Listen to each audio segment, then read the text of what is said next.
Assalamualaikum warahmatullahi wabarakatuh. Perkenalkan, nama saya Kana Lestari dengan NIM 1711419012 dalam mata kuliah Sistem Informasi Manajemen. Pada kesempatan ini saya akan mempresentasikan tentang bab 1 pengantar sistem informasi. Tujuan pembelajaran bisa teman-teman lihat di dalam PPT yang telah diupload di dalam Drive. Sejarah sistem informasi. Dalam sejarah sistem informasi ini mencakup peninjauan kembali pada peranti keras yang telah mengalami evolusi dan bagaimana penerapannya itu dari waktu ke waktu.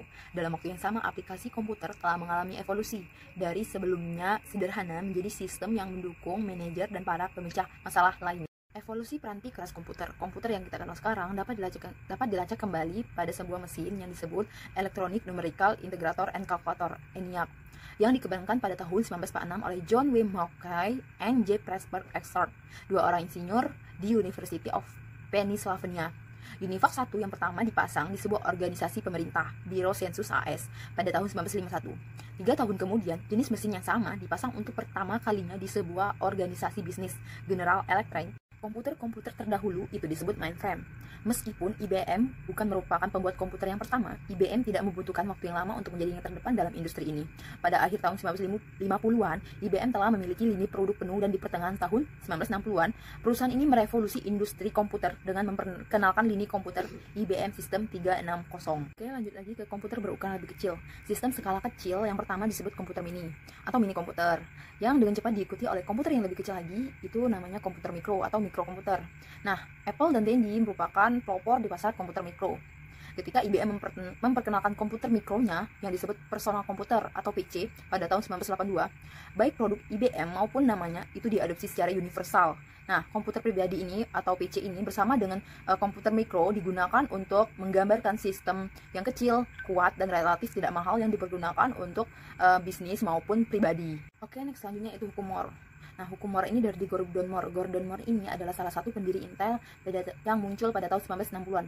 Pada awalnya, hukum ini menyatakan bahwa kerapatan penyimpanan sirkuit terintegrasi dari sebuah chip silikon yang akan meningkat 2 kali lipat setiap tahunnya. Nah, hukum Moore ini memiliki dampak yaitu sulit diterima oleh banyak orang.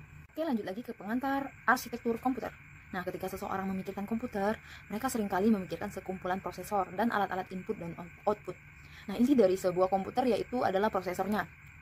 Prosesor yang dikendalikan oleh sebuah sistem, misalkan seperti Windows XP, mengelola alat input dan output, alat penyimpanan data, dan operasi atas data. Oke, sekarang lanjut ke pengantar arsitektur komunikasi.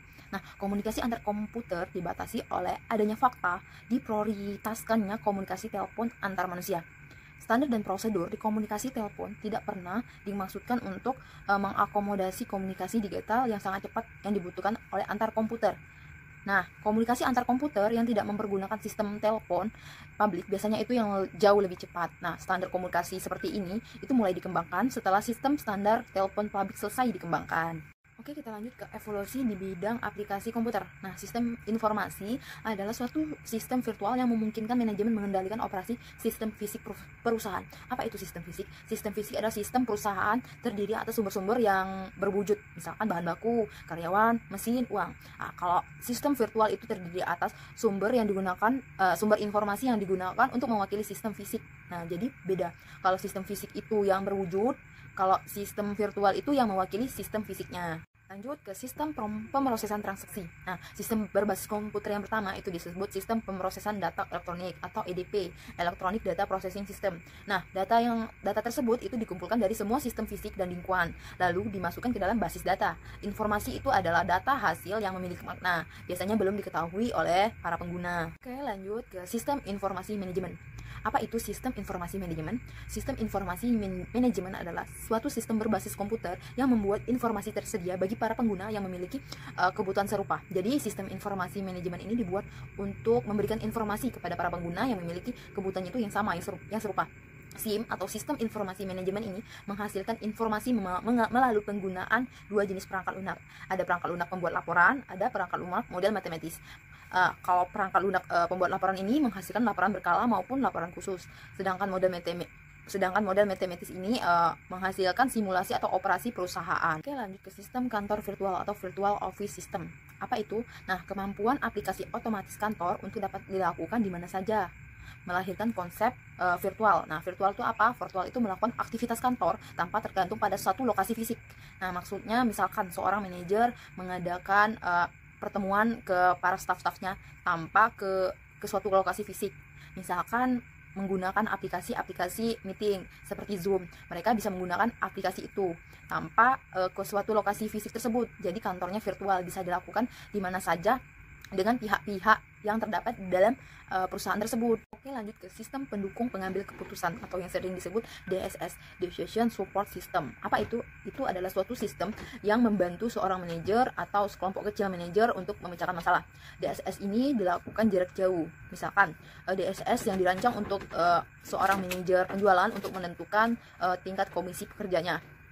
Tambahan lain yaitu DSS ini meliputi kecerdasan buatan dan pemrosesan analitis secara online. Nah, apa itu kecerdasan buatan? Kecerdasan buatan ini adalah ilmu yang memberikan kemampuan bagi komputer untuk menunjukkan perilaku sama seperti manusia, seperti kecerdasan yang dimiliki oleh manusia. Oke, kita lanjut ke sistem perencanaan sumber daya perusahaan atau Enterprise Resource Planning System. Apa itu? Ini adalah sistem berbasis komputer yang memungkinkan manajemen seluruh sumber daya perusahaan dalam basis keseluruhan organisasi.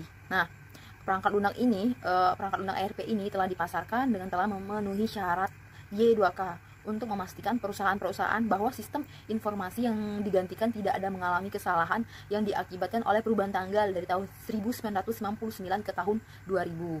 Oke, lanjut ke manajer sebagai pengguna sistem informasi. Nah, manajer ini adalah individu. Nah, kebutuhan informasi yang mereka miliki juga sangat beragam.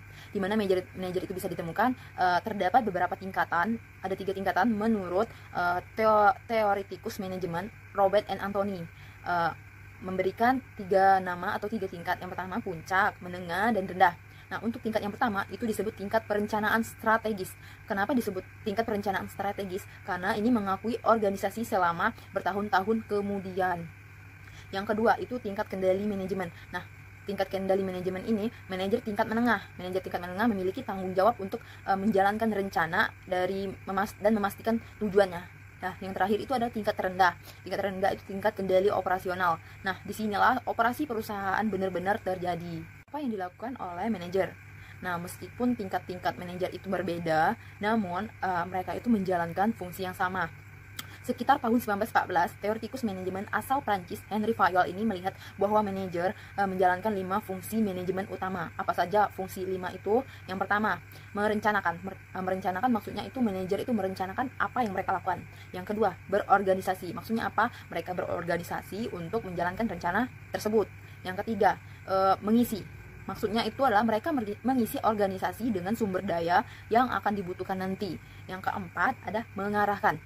Jadi mereka itu mengarahkan sumber daya yang diperoleh tadi untuk melaksanakan rencana yang telah dibuat. Dan yang terakhir adalah pengendalian. Mengendalikan sumber daya untuk menjaga mereka tetap pada jalurnya. Oke, lanjut ke pemecahan masalah dan pengambilan keputusan. Nah, hasil dari aktivitas pemecahan masalah itu dinamakan solusi. Selama proses pemecahan masalah, manajer akan terlibat dalam pengambilan keputusan, yaitu tindakan memilih dan berbagai tindakan-tindakan alternatif lainnya. Nah, tindakan yang dipilih tersebut itu dinamakan keputusan. Biasanya pemecahan satu masalah membutuhkan banyak keputusan atau beberapa keputusan. Oke, kita lanjut ke tahapan pemecahan masalah. Nah, menurut Herbert Siomon, dia adalah ilmuwan manajemen pemenang hadiah Nobel. Dia mendapat pengakuan karena mendefinisikan 4 tahapan dasar pemecahan masalah yang telah diakui secara universal. Apa saja 4 pemecahan masalah tersebut? Yang pertama, aktivitas intelijen. Yang kedua, aktivitas perancangan. Yang ketiga, aktivitas pemilihan. Dan keempat, aktivitas peninjauan.